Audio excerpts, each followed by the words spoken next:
Good morning, everyone. It's Saturday, which means it's time for yet another Salty Saturday morning. I am your host, Mr. Kadish, producer of this wonderful live stream and the Salty Nerd podcast. And joining me today to talk about all these wonderful TV shows that the alt-right really hates and wants to destroy is my fantastic panel of nerds, starting with the man, the myth, the legend, Dutch Butters. How you doing, Dutch? I'm alt-right now. Is that what we are? Alt-right? I'm saying the alt-right is going after these shows, not necessarily us. We're all right. You're right right. of the alt-right. I'm right of the alt-right. What? All right. No, I don't know what I am. I just want everybody to get along. You know, peace, love, smoke dope. You know, that stuff. That's all I want. Peace, love, smoke, dope. Peace, love. Let's all get a little high. Let's, dance around the fire a little bit, prance around naked or something. I don't know. Given the panel is all masculine right now, let's not do the part about make a little love. We can leave that out. I'm smelling patchouli and garlic right now. You already had me lost at dope, and then you went on to dancing naked, and it's like, okay. I want to go back home to Oregon and go to the country. I'm cool fair. dancing naked. I think this is Druid Butters. Druid Butters, of course. Druid Butters. Do some, whatever. I don't know where I'm going with this. I move on. That's the Danish part of Dutch speaking. Anyway, he's here. He's queer. He's our shield against all things woke and intersectional. Brian from the Popcast. How you doing, Brian? What's up, man? I'm okay. I'm a little under the weather today, but I'm happy to be here. What's this Bex Dota thing you got going on? Oh, that's my personal Twitter. Despite because my views are so alt-right, I don't want to push, my brother and I share an account, Podcast Guys, and him and I both use it together. However, we don't always have the same views, and I don't want to say something hyper offensive and then push it into his mouth. So I started my own account finally. Like free speech is a good thing, that type of offensive stuff. Yeah. Plus calling people retards, he doesn't like that. So no, you can't use the retard word. You can't use I think the word's back. I heard it was back. It is back. But yeah, it is back. But retard. Not everyone's under that same opinion. So I also heard that the word midget is back after Dinklage did what he did. I heard that too. Can we say that? Thank God. Well, what about retarded midget? Can you say those two words together in successive order like that? I think so. You guys know who's not a retarded midget is the Lord of the Shelves, the King of the Pineapple Pizza, Odin from O&B Reviews. How you doing, Odin? Well, that's some kind of an intro, I suppose, but I'm doing okay.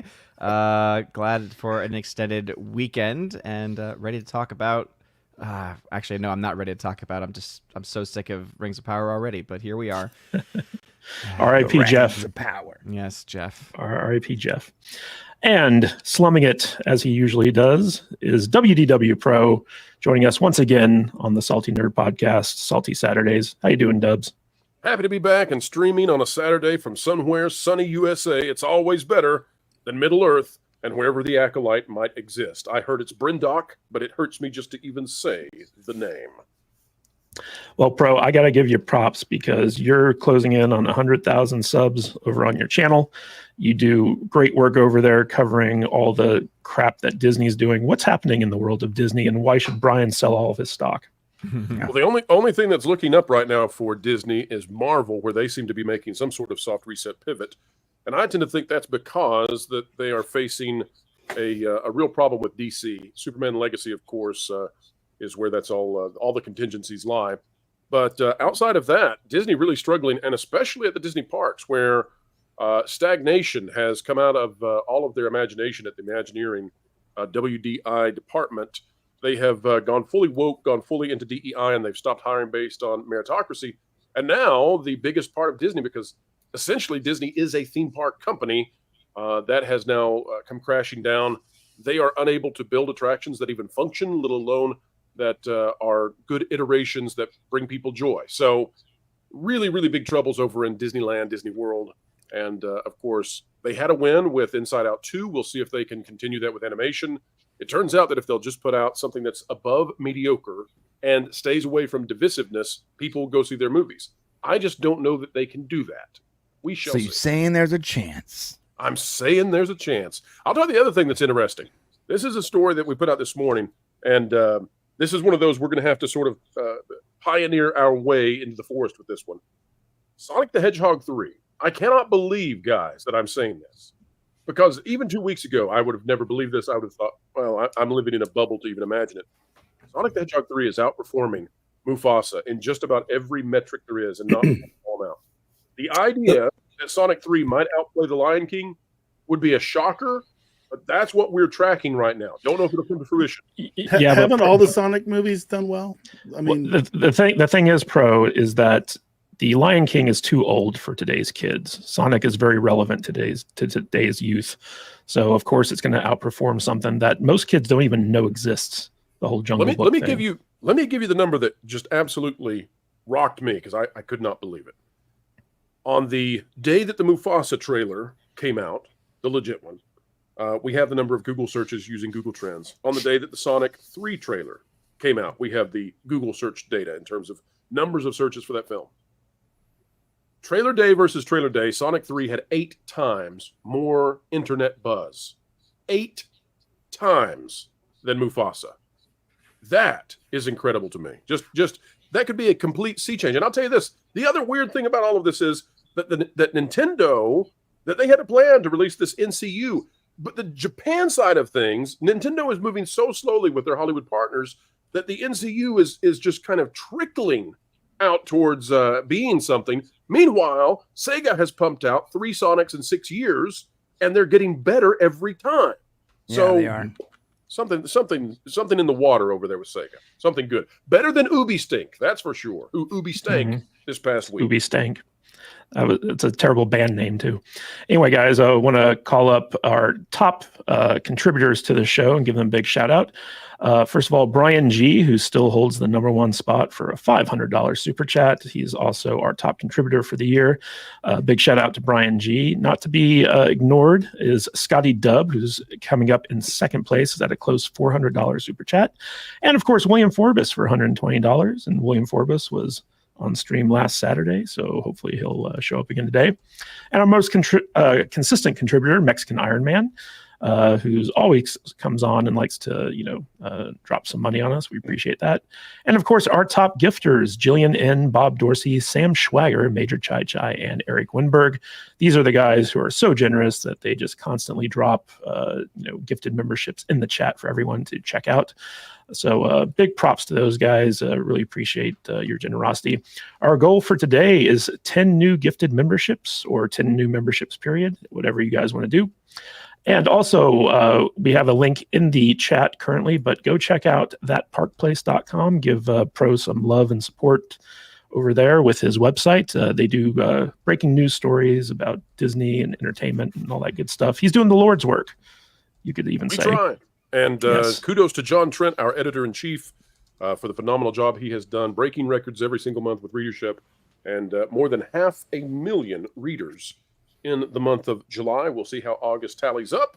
Folks, today's the last day. Push us above whatever new mark it is we need. There you go. And also, for those of you in the chat and watching right now, don't forget that at the end of the episode, we're going to be sending you over to the Real McCoy podcast, hosted at Mephisto's Movie Reviews.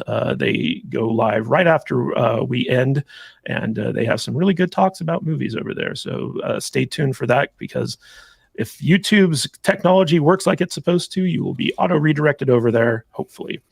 And of course, I want to give a big shout out to our second channel, Salty Nerd Gaming, which Dutch Butters and Alex have been working very hard to get new podcasts and gaming-oriented content out over there. Dutch Butters, the gaming account was recently banned on Twitter because they don't like free speech over there. What can you tell us about the gaming channel? I didn't know you were going to come to me like that. We just we're having fun over there, man. We're playing games. We're enjoying ourselves.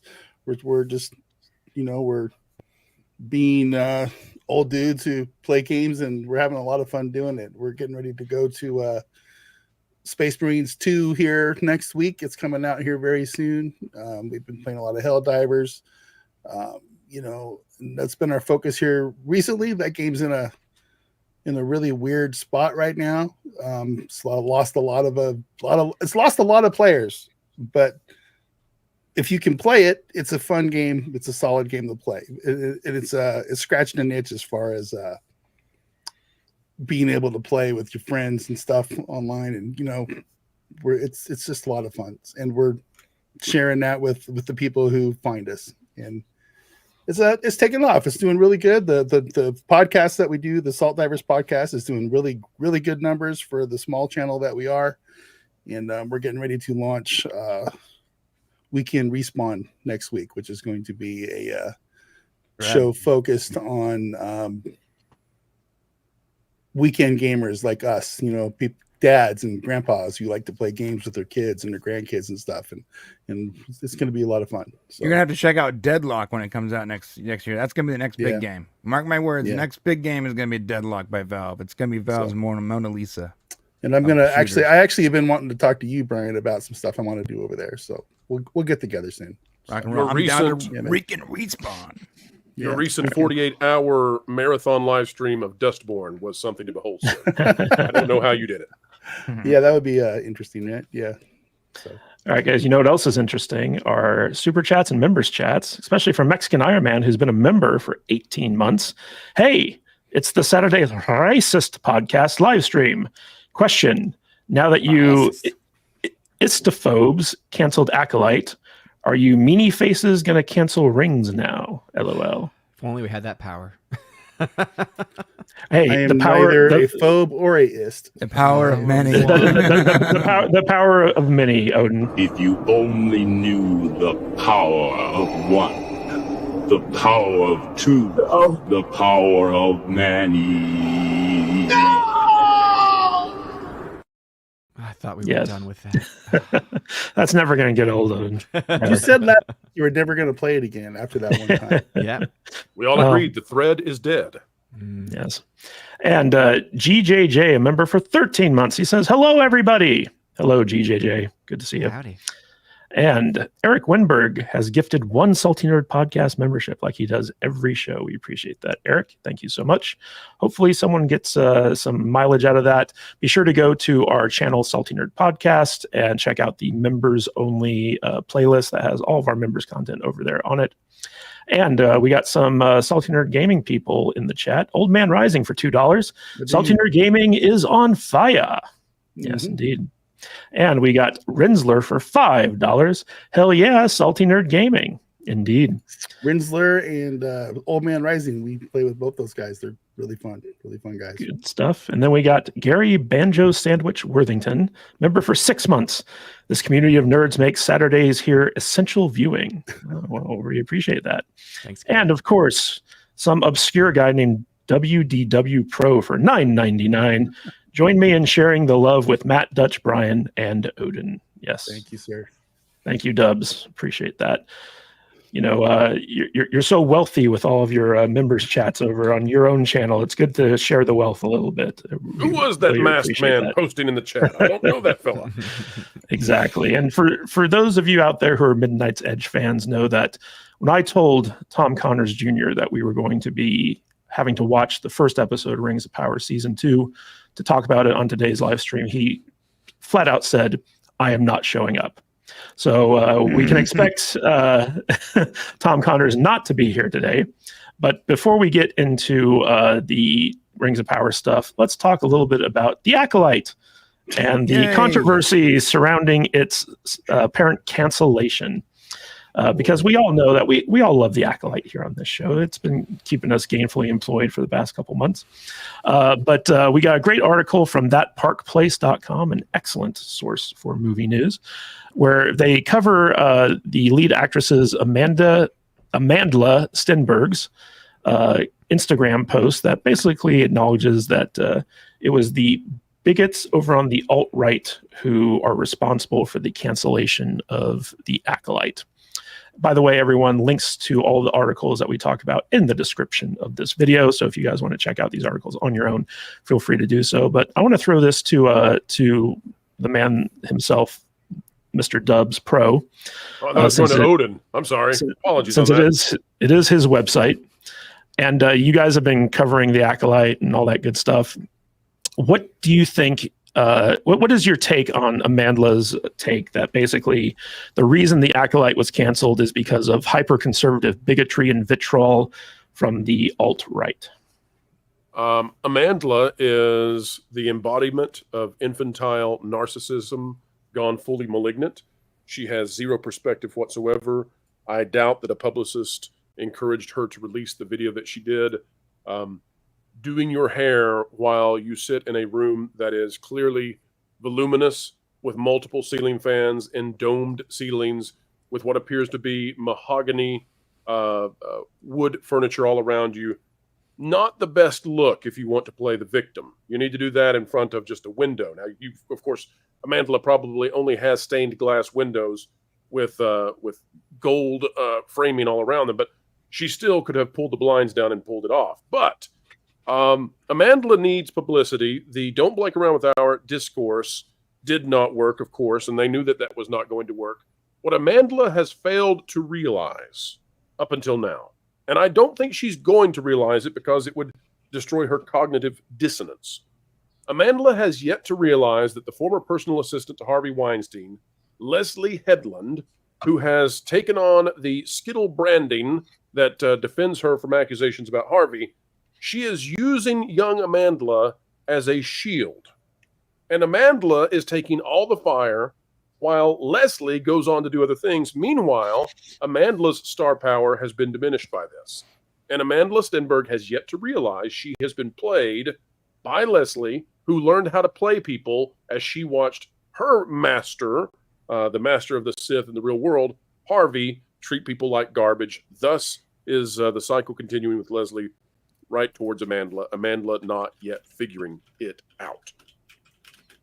So, Odin, the big talk here when it comes to the actual cancellation of the Acolyte is about ratings. And that Park Place article has a good breakdown of this. But essentially, what we had heard leading up to the announcement of the cancellation is that Kathleen Kennedy was fully expecting to do a season 2.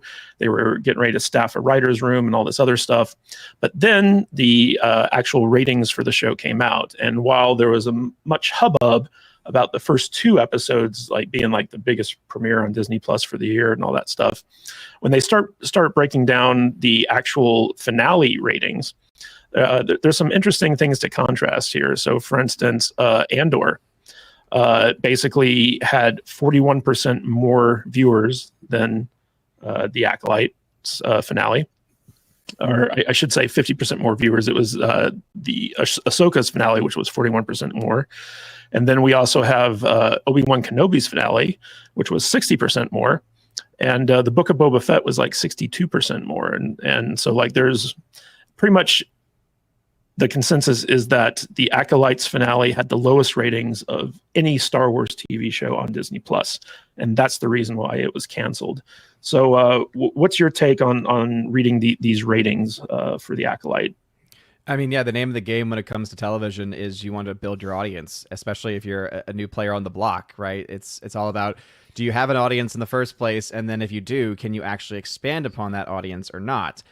We saw this especially was the case when it came to House of the Dragon, right? Because there was a lot of speculation about how well that show would do in the wake of the terrible season 8 and really the last few seasons really, getting a loss in quality, but especially that final one where even more normie audiences were like, what the hell did I just watch, right? When it came to that show, even my wife was like, this is getting bad. And we were laughing together at how comically bad it was those last episodes. That tells me a lot about that show. And so House of Dragon had a lot of things to kind of set itself up for, and what did it do? It actually ended up delivering quite a bit and increasing its audience, and has now become a huge global phenomenon. Just not to the same level of Game of Thrones, but definitely similar stories as far as like starting somewhere and then gaining. Acolyte is a show that is absolutely deserving cancellation, because not only did the numbers start off very comically bad, I mean, again, they could say, oh, it's the best opening for a series on Disney Plus, or it's the best numbers we've had on Disney Plus this year. It's like, yeah, but what's come out on Disney Plus this year,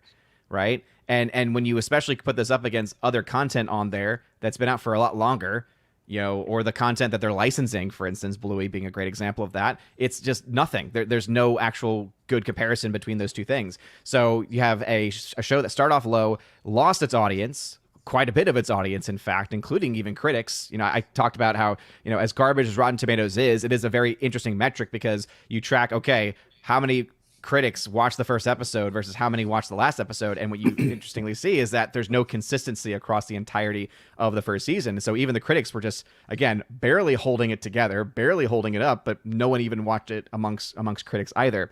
So I can't say I'm surprised by, of course, the news of it being canceled, but also the cope that is being leveled at this point is just, gosh, it's so insane.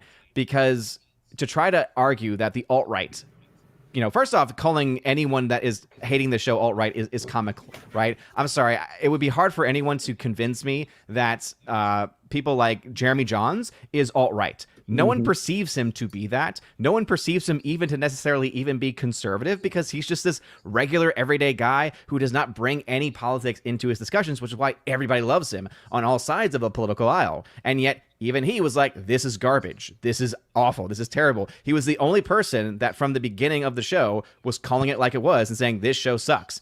And then there was like one other critic that started off liking it and then maybe halfway through started giving it a rotten rating too.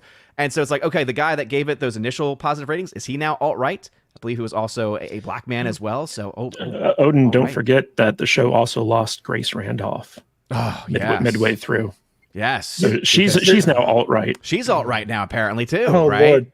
And again, this is the kind of nonsense that gets pushed for. And if we honestly had this power, because you mentioned in the beginning, someone had super chatted, like it was ex-Mexican Iron Man saying, like, are you going to do what show is next? Yeah, the only thing I have to say is if we had that power, there would be so many shows that would no longer exist, that would never have gotten a second season. But apparently we take our days off, right? We take some days off for certain shows. The alt-right exist only when it's convenient for them to exist. Yeah, we also need to take into effect the I don't know what the word for it is, but the old guys like us rubbernecking feet thing that we have. Those other shows like Boba Fett and Ahsoka and Kenobi, they had people like me who were watching those shows just out of a weird morbid curiosity. Those were all characters on all those shows that we grew up with, that we loved, and whether we liked those shows or not, we were still watching because we wanted to know what they were going to do to our boys. You know what I'm saying? Mm-hmm. This show is based in that whatever 200 years before our stuff. What is that called? The BBY, before the Battle of Yavin? No, the High Republic. Yeah, this was a High Republic era. But I meant Big Beautiful Woman that nobody cares about, that nobody is invested in, and nobody's bought in. They can't even sell comic books with this stuff, and it has no audience. So those other shows like Kenobi has a built-in audience to a certain point, to where our curiosity is going to make us watch those shows, whether we want to or not. This show doesn't even have that. So there was no real foundation for anybody to watch the show to begin with. So it's no doubt in my mind why it got canceled, because nobody cares.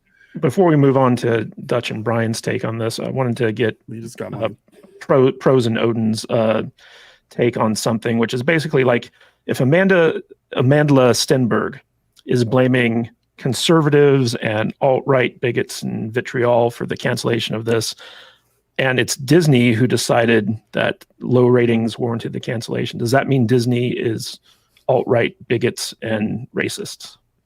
Well, let me translate what is actually going on here, because it is easy to fall into the trap of being miffed or angry at the access desperate media.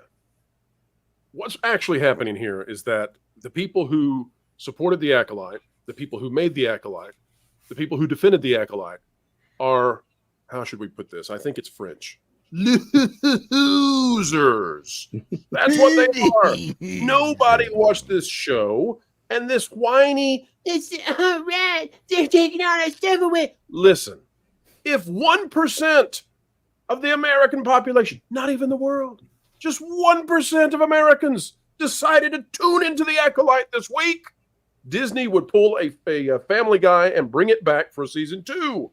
These people know that they're not going to watch it. Their friends aren't going to watch it. They can't convince family members to watch it. They can't get it on an airport. Nursing homes won't even play it because it would hasten the demise of their residents. So guess what? Their only possible thing they can do is defend themselves by saying, "Ooh, it's the baddies. Oh, it's the evil ones. It's the baddies." Yes, but they're not actually going to watch the show because they didn't like it either. But they have to pretend they did for propaganda because they're a bunch of propaganda losers. Well, Brian, you know, one of the most interesting things to me is that, you know, like we heard a lot of rumors that Kathleen Kennedy was very big on this show. She was getting ready to hire a writer's room for season 2. She was going to hand the keys over to Leslie Headland to do like a big epic season 2. They set up like Yoda was going to be appearing. They set up all this stuff.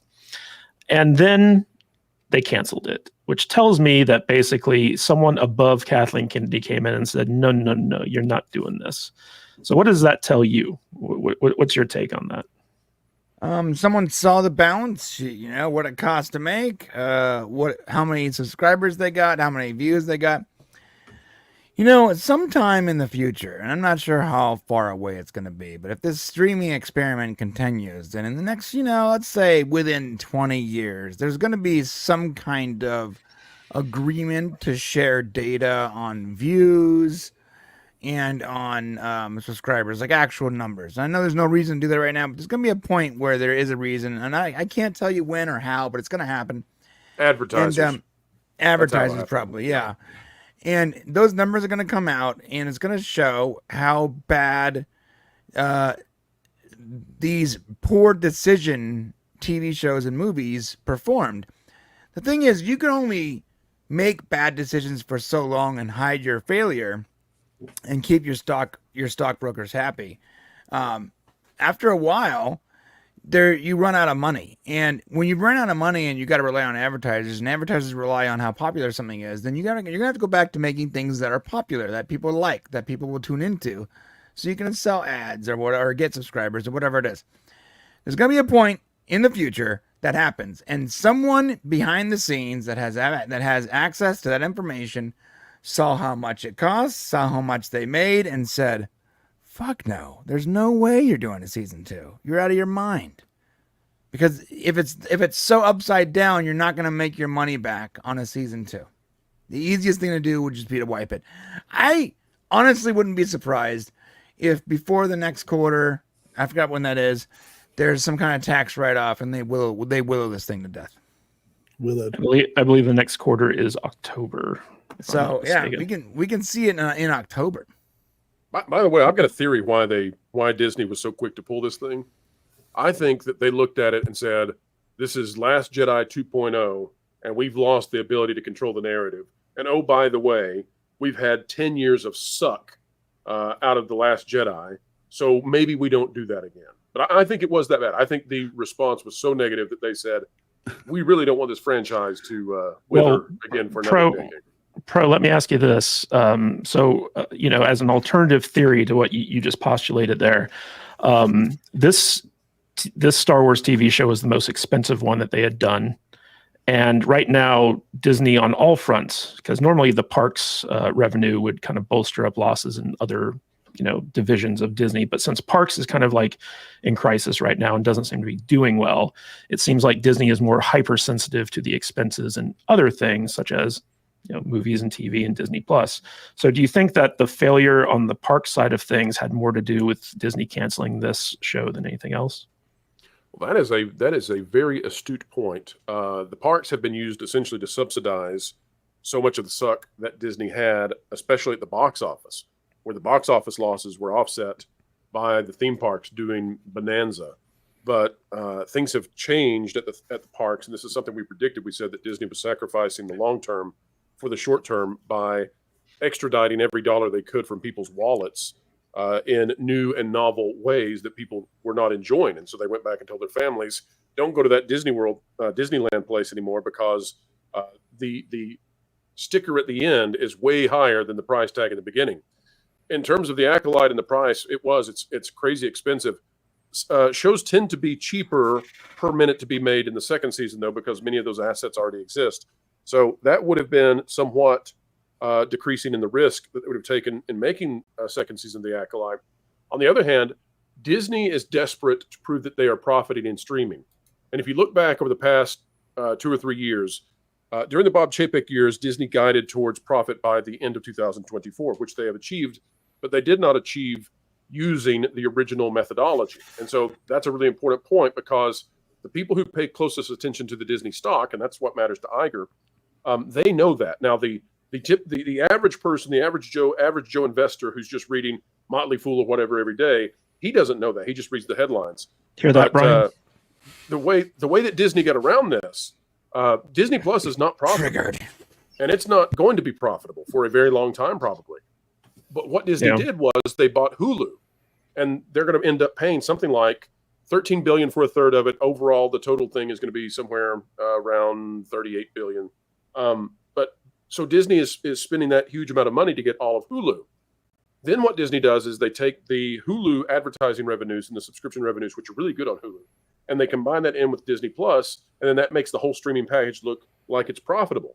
Then they don't say, because it's not part of the same ledger, oh, by the way, we spent $30+ billion to acquire this thing that makes this happen, because then that would make it look like you're in a deep hole. So all of that to say, we wondered quite a bit that Disney is desperate to greenlight shows at this time that will not pull down the appearance of revenue from Hulu, which is carrying Disney on its shoulders.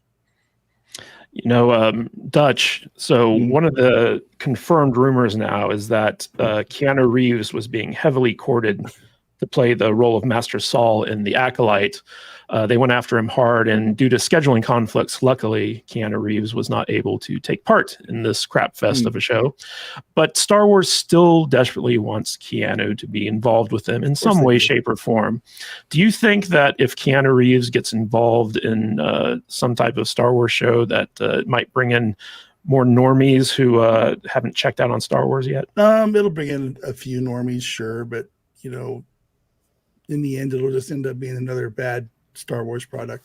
I mean, how much did the Matrix movie, the new one that came out a couple years ago, make? I mean, $37. Is Keanu that huge of a ticket draw outside of the Wick movies? Apparently not. Well, that was a special case because of the pandemic and being released on streaming and stuff like that. So, I don't think Keanu Reeves is the Star Wars savior at all. So, I think he dodged a bullet. Yeah, for sure. I would Matrix watch him style. in Star Wars, though. Yeah, I would watch Matrix Keanu too, Reeves in by the way. anything. Well, sure, you and I would. Yeah, right. You and I would. Yeah. Also, too, Us cretins. Yeah, I would definitely agree that, though, because a name does not really sell tickets to a movie anymore. It's a name in a specific film, and the film itself has to have some quality to it. Because even if you go it was day and date released in pandemic, there were films that were able to get past that during the pandemic time. And I think the best example of a day and date film going far above and beyond any expectations was the Five Nights at Freddy's film, which had a great theatrical run, even though it also released on Peacock at the same time. So, I mean, there was a lot of other problems with The Matrix, but it also shows that the power of Keanu Reeves or really any actor. I mean, if it was true, Tom Cruise would have had, he had $1 billion plus movie with Top Gun Maverick. He should have then also had $1 billion plus film with Mission Impossible 7. But as a counterpoint to that, Odin, I don't think anyone watches The Cock. So I do. Probably no one knew that Five Nights at Freddy's was available for free on streaming. I did very well Peacock. on Peacock, actually. So. I watched The Cock every day. If they want to make Star Wars movies that sell tickets, with today's day and age, they need to make a movie starring Hawk Tuah Girl and Jake Paul. I'll say it again. Played. Like they should stop making Star Wars for 10 years. Yeah. Hawk Tuah goes to Star Wars. Hey, I'll tell you guys, the big news that not many people are noticing yet is that Star Wars, the Mandalorian movie, picked up Sigourney Weaver. And as soon as they picked her up to be in the movie, and then it was announced, all the language surrounding her playing a role in The Mandalorian and Grogu has been about how she is a strong woman. She plays strong women. She's a strong woman character actress or actor. Sorry, Sigourney. But I think it's specifically to prepare a defense against Gina. to say that, we're not afraid of strong women. Look, we have Sigourney Weaver. She's the strongest of them all. Look, she's Ripley, darn it. Sigourney is a strong woman, though. Do you guys think Lizzo's losing all the weight to reprise her role as the princess? God, I hope so. That's She's got to fit into those Jedi robes. That's super sexy chick. I hope she does. Honestly, She's so fucking hot. The one comment on Lizzo that's been interesting is look, guilting people can actually work. Or the best one I think is South Park saved Lizzo's life. Because if you think about it, right, like they went really hard after her, and hey, maybe that was a part of it. That I will say this much: I'm just happy she's working out and that she's getting healthy. That I think legit, jokes aside, I'm really happy she's getting healthy. Absolutely, I'm really happy that she's not only getting healthy, like she's gonna be, and this is not, I'm not joking, but she will be an actual inspiration for fat people everywhere, and not just a fake body positivity bullshit savior. Well, you know what else is encouraging for fat people everywhere are members chats. Jeremy Turner, member for 14 months. Howdy, nerds. You calling me Great fat? to see Pro here. Great to see you, Jeremy. Sorry, you're big boned, Odin. I don't mean to thank do you. anything. Pleasantly All right. And Old Man Rising for $5. If the alt-right has the power to cancel a show, then don't they have the power to make one succeed? Isn't this a business? She gave Gina ammo too. And R to the Icky for $19.99. Happy Saturday, folks. SMP greater than Disney Star Wars.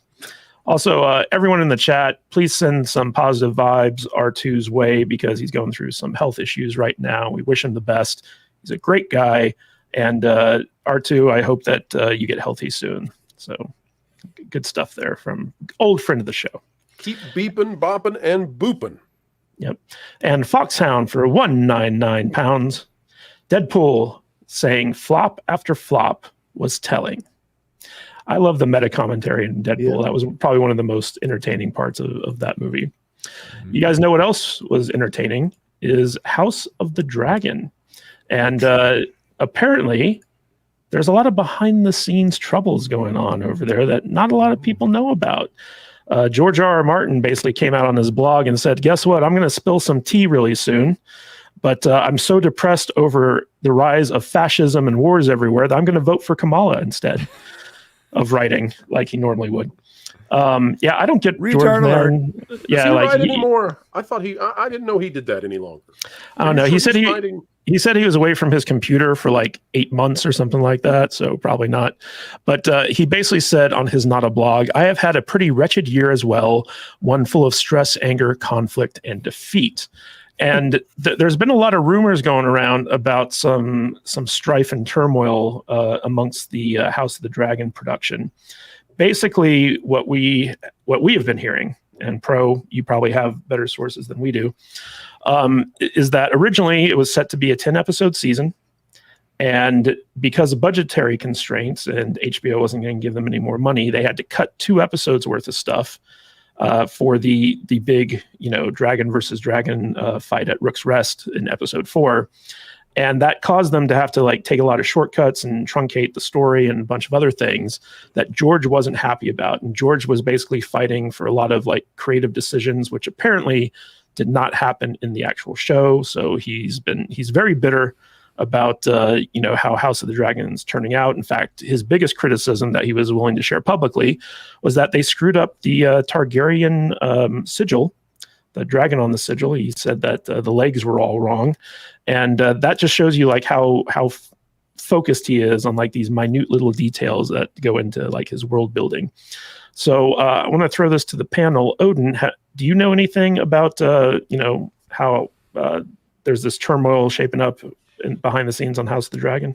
Not too much myself. I imagine, though, that part of it could also potentially be with the fact that clearly George R.R. Martin is not happy with how the last season went.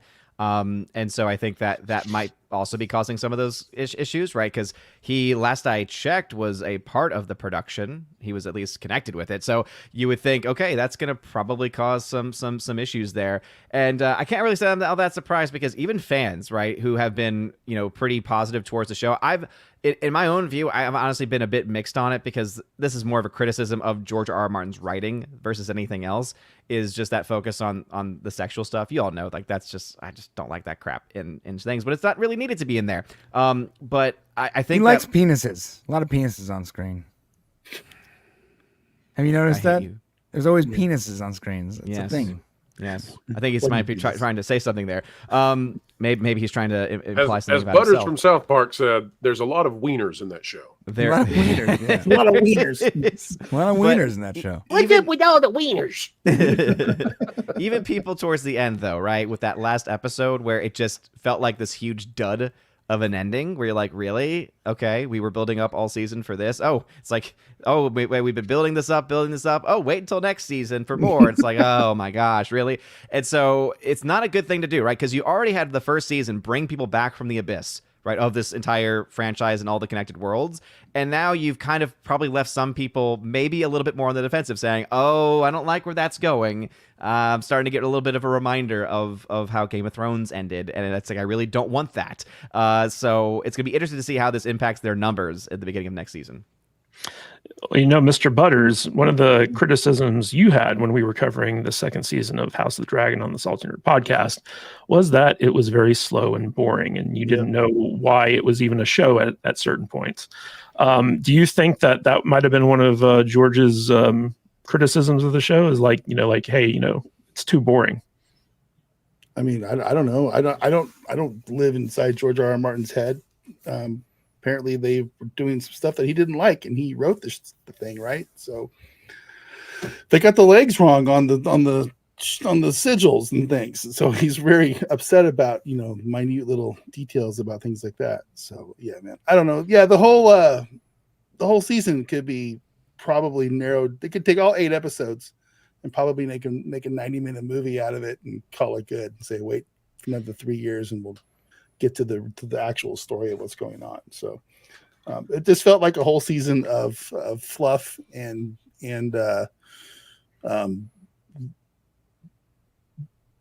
flashy drug trips, for what's the guy's name?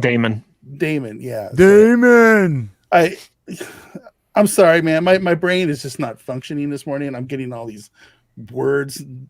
I'm trying to think of Lord of the Rings names, and I'm mixing them up with George R.R. Martin names. You've been hitting the spice, haven't you? We know what you've been. Yeah, I wish. I'm just super not with it today. But yeah. Leave the paprika alone, Dutch. I think what Dutch is trying to say is they made a mistake with Damon. Yeah, it's not good. They made a major mistake. I was bored the entire season. It's just like, yeah, it was a boring season, man. It was no good. It was just, and that last episode was just atrocious. Yeah, Brian, Game of Thrones doesn't have exactly the best track record when it comes to finales. The season 8 finale of Game of Thrones basically almost killed the entire franchise. It's universally agreed by everyone who's ever watched the show that it was bad.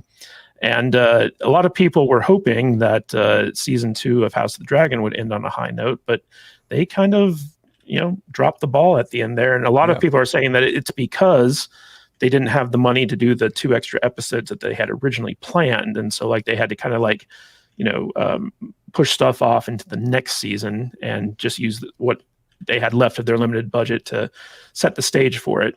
But what was your take on the season 2 finale? And do you think that George was in particular upset about how they handled some of the things, like, for instance, the blood and cheese payoff, the Eric versus Arik fight, all this stuff, which was supposed to be very epic things in the novel, which the show just kind of skipped over? If they actually did run out of money, then someone didn't manage the budget properly. That's literally a job on a TV show, is managing the budget. And you know what? If you want a big finale, first off, you don't have to shoot everything in order. You don't have to shoot this episode needs to be shot before this episode. No, you can shoot episodes out of order. And you could have something called a bottle episode, or, you know, and that's what it's called, a bottle episode, where basically you are referring to things that happened in the past to sort of catch audiences up. You can do it in a clever way that saves a ton of money, utilizes as little actual actors as possible, but gets the point across in a super interesting way while saving money for your big finale. Someone's job is to manage that. And if they actually ran out of money and they intended for a big finale, but they couldn't give it to us because they didn't have the money, then that person should be fired. Like, that is the biggest cop-out ever. That show was leading somewhere and it just sort of fell flat. Everyone assumed there was another episode coming up around the corner. Also, they spent so much time, wasted time, on things that didn't matter. All those big sweeping shots of, I forget if it's a daughter or a granddaughter, I'm not sure. The chick out in the countryside looking for her dragon. That whole storyline is so unnecessary. Like, those shots, those actors, that on-location shooting, totally and completely unnecessary. It added nothing to the story, and all it did was take away precious time that we needed to actually tell the story. And I'm sorry, Damon's weird drug trips, too, also not important. Yeah. You know, you could have done less with that, got the same exact point across, if it is important to the story at some point, and spent less money so we can have the giant dragons at the end of the goddamn show fighting. Sorry, I'm a little annoyed by it still. We should have seen those dragons at the end of that episode fighting. We should have seen that. I really invested a lot of effort. Dinos. Give Brian the dragons. Give me the dragons. And you know what? Throw naked ladies on them too. Let's just Naked go ladies. full boobies and dragons and fire and blood and sand. Come on, give it to me. Lots of penises. And dragon penises. I will say, as a fan of George R. R. Martin's writing, Odin, the books don't have nearly as much sex and nudity in them as the TV shows did. Really? So, I've sometimes heard the opposite, at least for Game of Thrones. Maybe. oh no! Like, I've read all those books multiple times, and I can tell you for a fact that even though there is sex and stuff in the books, Yeah. the HBO guys took it up to like softcore porn levels. It was just like, yeah, it wasn't as big of a deal in the books. But Pro, I wanted to go to you about this. So we all know that you know, HBO and Warner Brothers and stuff, like, they're under a bit of a money crunch. So it makes sense that they didn't want to give the production any more money than they had already budgeted for, which might have forced them to cut down like a 10-episode season to 8, just so that they could have that big Rook's Rest battle the way they wanted it to be done. But we also have heard numerous times that even though George R. R. Martin was a producer of the original Game of Thrones series, and he started off working very closely with Dan and Dave, they had a falling out about midway through the life of the series, probably around season 4, where George basically took a step back, let them kind of do their own thing. And then around season 8, they met with George, and he famously kicked them out of his house because he was so upset with the plans that they had for the finale. And it seems like he's kind of stressing out about it this time around, because even though this is only a second season, it's taken 2 years to make, and it's going to take 2 more years to get to the third season. They're only going for 4 seasons for this show. But what do you think are the frustrations that George is facing this time around with the show that supposedly he has even more creative control over? So visionaries often struggle with the concessions that have to be made, not only when you're dealing with people who are constrained by budgets, but also when you're dealing with people who have the desire to mainstream your product, especially if you have been highly successful in the past and you believe that you have a proof of concept that should give you almost carte blanche to do what you want. So he has got to feel like the genius in the room who is shackled with people who simply undermine him with mediocrity. Now, I want to give you some data in terms of why it is in everyone's interest to make this show work in the third season and get this back on track. Okay, here are some numbers for you that make it imperative for everybody who's a part of it to win. During June 17th to the 23rd, the show racked up 1.23 billion minutes of viewing on Max, which is awesome. Anytime you cross that billion mark, you're doing great. So that sounds really good. And it puts it way ahead of Star Wars. So that sounds great. But that's not all. House of the Dragon, that is just the minutes being watched on streaming. It's also being viewed in linear television via HBO. And those numbers we don't have in that same way where we can add that up. But one might consider that it's probably feasible, maybe even likely, that this thing approached 2 billion minutes watched. Now, if it's approaching 2 billion minutes watched for its episodes, which seems likely given that information, then it is up there with Bridgerton. And I know that this show being filled with masculinity, primal masculinity, wieners all, the Bridgerton may not have been the show that you all were watching, other than Odin. He is a cultured individual after all. I've seen Bridgerton. I liked it. Okay, well, fine then. Brian, you are the cultured one. Odin, you suck. I'm not cultured. I just like. I like Bridgerton too. I've watched all the seasons.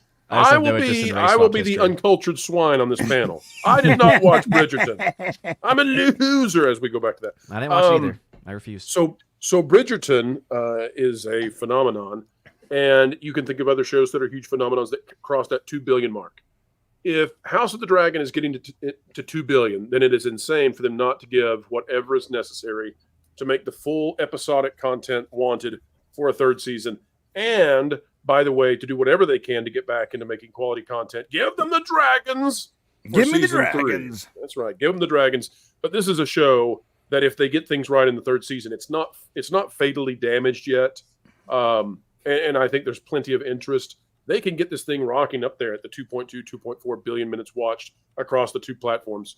But a lot of people misunderstand that this is what it is in terms of popularity, because they make the mistake of only looking at the streaming minutes and not considering that there's also a simultaneous linear strategy going on. And that really also makes it distinct, by the way, because it's highly successful on both sides of that equation at the same time. And that makes it a diamond in the rough. That makes it a unicorn. And I don't know, are there unicorns in Mr. Martin's world? I'm not sure about that. I'm sure that they are. Oh, I can't make that joke. I'm pro. Never mind. I won't make the joke I was going to make about a horn and a unicorn. But anyway, I've got to put back on my filter. But this is a very special show in terms of the way that it acts in the marketplace. Everybody who's involved in it should be aiming to get it to a win. Now, let me ask the panel this just in general. Do you think George will ever finish the next book? No. I honestly think that he'll probably die before then. I'm just going to be honest. He's not a very healthy looking guy. So I don't think he's going to make it till the end of the book. I honestly don't. I mean, even if it wasn't his intention to, like, when he finally finishes it, like, he's out of the spotlight. Like, well, the thing is, Brian, he's got 2 more books in the series to complete. And the second to last one is the one that's taken him the past 15 years to be working on. So even if he publishes this Winds of Winter, he's still got a Dream of Spring to finish. So this one has to be good, though. And I think that's probably why he's dragging his feet, because everyone hated the last season of Game of Thrones so much and like the directions that it was going in. And so now it's up to him to write something that is somewhat similar, but yet at the same time better. So I think that probably is why he's dragging his feet on too. Yeah, but the thing is, Odin, is that after season 4, Game of Thrones, the TV show, went so far afield from the books that book fans are like, they're almost 2 completely different things. So, I think the pressure to make the book good isn't necessarily there, because like the books are already good. So I think it's just a question of like, he's just lost the passion for writing this stuff and he just doesn't care if he finishes it or not. But I'm hoping that within the next year or 2, maybe like he'll actually get the book done. But I've been a long suffering Song of Ice and Fire fan for a long time. I can remember waiting for 5 years for Feast for Crows to come out, and then 6 years after that for the Dance with Dragons. And then for Winds of Winter, it's been like, 15 years? Something like that. Well, he'll get another book to you in between the 8-month sabbaticals. He's working hard. Yeah, in between football season and all the film festivals he's doing, and all the money he's swimming in from the HBO checks. I do think he'll put at least 2 more books out before this book comes out, I would say. Well, he put out, Fire and Blood, which is the book that the current House of the Dragons based off of. And then he did all like the the Hedge Knight short stories and stuff like that. So he is writing stuff. It's just that he's not getting the main series done, unfortunately. That's what I mean. He'll put out 2 more books too, but he won't put this one out. So it's at least 2 before it comes out, if it comes out. Hey, Brian, can you train an AI to write like George R.R. Martin and just have it finish the book? Yeah, I can actually. You know why? There's so much of it. There's so much content. Like basically, the more you have of one person's style, the easier it is to replicate. And there's so much of George. I can just input all of that into one set and let it go. Like 5 books is enough. Let's do that. Let's finish the book for all the fans out there, and then we can finish the series, and we'll make a ton of money by selling fan fiction. It worked for Lucasfilm, so it might as well work for us. Okay, guys, we got a couple of super chats here from Fukyu Ho for 199. Oh, it would be a perfect society if money not existed. If money not exist. Yes. Why do you do that? It is a decoy. I love it. It just reminds me of the prequels every time. Yes. What if this guy's like from Brooklyn? He's like, why do they keep talking like that? I don't get it. Hey, it would be a perfect society. What's wrong with these guys? And Fukyu Ho for 199 again. Brian, no show, no topic. I guess you missed your live stream this week, Brian. Oh yeah, I did. I've been working on my my big Voyager doc, and I just didn't. I tried to finish it, and I couldn't. So I'm not done yet. So it's gonna go out next Friday. That's the final deadline. Our sponsor, we have a sponsor, was like, "Yeah, listen, if it doesn't come out this next Friday, then like just take us off." So I got it finished. Well, Brian, you know what they say: man who edit too much, no live stream. So Yeah, that's true. Yeah. I wanted to, but I can't justify like 5 hours in a day when I should be editing. You know. Yeah. And Def Row has become a YouTube member. He's upgraded his membership. Thank you so much, Def Row. Be sure to check out the members only playlist over on our channel, because that has all the fun stuff that members get access to. All right, guys. Said was that he upgraded to extra salty. So, yes, upgraded to extra salty. And finally, Old Man Rising for $5. House of the Dragon Season 2 ending wouldn't be as bad if it wasn't going to be 2 years plus shoot 3 while airing 2. Game of Thrones' success was due in part to a steady yearly release. Yeah, they're taking a lot of time between, and then they're going to do Night of the Seven Kingdoms in the years where, like, you know, House of the Dragon is going to be, and vice versa. So they got a rotation thing going on. There like 2 or 3 years between seasons of Game of Thrones? In seasons 7 and 8, I believe there was like a time span, but most of Game of Thrones came out year to year, and that was one of the reasons why it was able to get so popular, is a consistent release schedule. And every YouTuber knows consistency is key to success. I know it. I'm just not consistent. All right, guys, you know what isn't consistent? The quality of the Rings of Power. It's time to talk about the thumbnail topic. Guys, so Rings of Power Season 2 dropped 3 episodes. I only forced you to watch 1 because I knew that asking for 3 hours worth of your time for this season was going a bit too far. And I even apologized to Pro when I invited him on the show, because I was like, we're going to be talking about Rings of Power Season 1, so I'm sorry that you have to watch it. And Pro was just like, fuck you, I'm not watching it. I'm just going to show up and sit here quietly while you guys talk about it. I'm twiddling my thumbs as we speak, folks. Yes, indeed. So, like, he took the more polite Tom Connors route, where Tom basically said, fuck it, I'm not showing up. Yeah.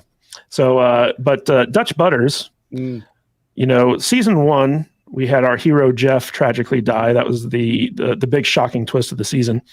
And ever since then, the show just hasn't been the same. Yeah. But this season, it looks like it's going to have a very heavy focus on Sauron's story. Yeah. And it's almost like his origin story. But we watched the first episode. And what did you think of Rings of Power Episode 1, Season 2? I thought it was very pretty. Production value seemed pretty good. Yeah, really good. I have no idea what's going on with any of these characters. You know, I missed Jeff, the tree. There was no trees. You should get together with Geode sometime. Yeah, I Jeff really and Geode would get along. I'm hoping Jeff comes back as a treant of some kind. You know, Jeff and Geode would be like Lethal Weapon. It'd be like a buddy cop movie. Keep them away from hobbits, though. It's not pretty. I really missed seeing Don Lemonor. He wasn't nowhere to be seen or found anywhere in the show this week. Maybe he shows up later on, but I don't think I've even seen him in any of the previews. Have I? Is he not in the show? Yeah, I think he's in episode 3. Yeah, he's briefly in the previews, and he does show up for about a minute of screen time. Okay. Yeah. Well, you know. There was no dwarves, you know, so I was kind of upset about there not being any dwarves. We got nothing but a bunch of stupid, frilly elves this whole first. Yes, we know about the Snow White trailer. Get back to the Rings of Power. You know, I don't know, man. It's just seems like just more of the same kind of crap we had from last season. A lot of weird names and a lot of ugly orcs running around, you know, and just doing Lord of the Rings Middle Earth stuff, I guess. I don't know, man. I don't know what you want from me with these things. I can't stand this stupid show, and I'm upset you're gonna make me watch it for the next 6 weeks, and you know, it's just I don't know. I'm leaving. Screw you. All right, so so Brian, this is how Samwise felt many times, but he stayed with the Fellowship. Yeah, Dutch Butters is no Samwise Gamgee, I can tell you that much. Brian, you know, one of the interesting things is that you actually told us that you actually liked the first episode. Yeah. And I'm about 60% with you on that. Like, I didn't find the first episode as egregious as some other reviewers out there. However, right. My biggest issue was, so this episode starts off with the first incarnation of Sauron addressing all the orcs. And, you know, he's basically giving them the Tim Waltz speech where he's like, yeah, you know, a lot of you are going to die, but that's okay because, you know, it's going to pave the way for future orcs and stuff like that. And all the future orcs are like, you said people going to die? That's not cool. You said people gonna die. Yeah. And so like we get kind of like this prelude to the opening of season 1 where, you know, Galadriel is leading her little army into the frozen tundra to this haunted black tower. And what's weird about it is like the tower takes place in like a perfectly normal setting in the far north. And it's not until the orcs Caesar, Sauron, that he explodes and turns everything into like a frozen tundra. And Okay. I was like, wait a minute, like that's not how that works. You know? None of that made any sense to me. And so like I had some big kind of like logical consistency issues with this episode, but overall I didn't find it egregiously bad. But I want to know why you liked it. Well, I'll tell you why I liked it, my friend. The first 20 minutes or so, anyways, was actually pretty good. The whole thing with Sauron was interesting. It's funny how I think that character is so much. Is it weird that I'm rooting for Sauron instead of Galadriel in this whole thing? Like, I hope the bad guys Sauron are always more interesting, Brian. So not only more interesting, but also more likable. I know it's weird, but Sauron is more likable for some reason this episode. I only watched the first episode. But I liked the Sauron story, and I thought it was visually stunning. Honestly, when you said that, it's true. When they go back to, and I don't know the names of these places, guys. Just to be clear, I don't know, London, Winden, Tree. Start with the letter K and end with the sound of ill. The lighthouse thing, the lithium lighthouse thing with the Linden. I knew it was something like that. That was really that was an extremely cool shot. I don't know. I like this episode. If they had started this entire series out with this episode, I'd be interested. You know, I guess I hate Galadriel because every time she showed up, my eyes rolled back in my head. I could see my brain. You got Elrond there going, hey man, we need to like take these rings and destroy them. Elrond's the only person. These things are bad, you know, and that stupid twat just goes in there. Oh, I'm gonna put the ring on with the other wise old ancient elves, and there they go. They just put the rings on. And she's so dumb. She's so dumb. it's just Elrond's the only one there with a brain. yeah. And I don't know why the elves are just so stupid. But like they make really bad decisions, continually make bad decisions. And they have these weird traditions that just seemingly put everyone at risk. I don't know. I don't like it. I'm rooting for Sauron. I hope he takes over. I hope he gets revenge and kills all the damn orcs. I hope it does. And I like. Though. I know how it ends. I know how it ends. But listen, I like this episode. And if the entire thing started out with this episode instead of what we got in Rings of Power 1, I think we'd have a different conversation because this was actually pretty cool. So, Brian, one of the Tolkien estate's notes to the production was that they wanted season 2 to kind of be like the Breaking Bad of Sauron, where basically Sauron's the equivalent of Walter White, and we get to see his story. Really in the notes from the Tolkien estate? Yes. The guy who's running. How the apple has fallen. Yeah, the guy who's running point for the Tolkien estate with this show basically said that he wanted the Walter White story for Sauron, which is one of the reasons why this season is so focused on Sauron as a character and the orcs, and basically it's the tale from the bad guys. But what really bothered me about this, Brian and Odin, is that basically season 1 basically set up Galadriel, who spent close to 1,000 years searching for Sauron. She risked her life and her reputation to kind of track this guy down and prove that he's still alive and he's still a threat to the elves and all this other stuff. And in this episode, she comes face to face with the High King and kind of forgets to tell him that like the bad guy that she's been searching for is actually alive and helped forge these rings. And I was just like, wow, talk about burying the lead. Right. But Odin, I think you're the only person on the panel who's watched all 3 episodes so far. Yeah. So what's your take on Lord of the Rings, or I should say Rings of Power season 2? I hate it. It's awful.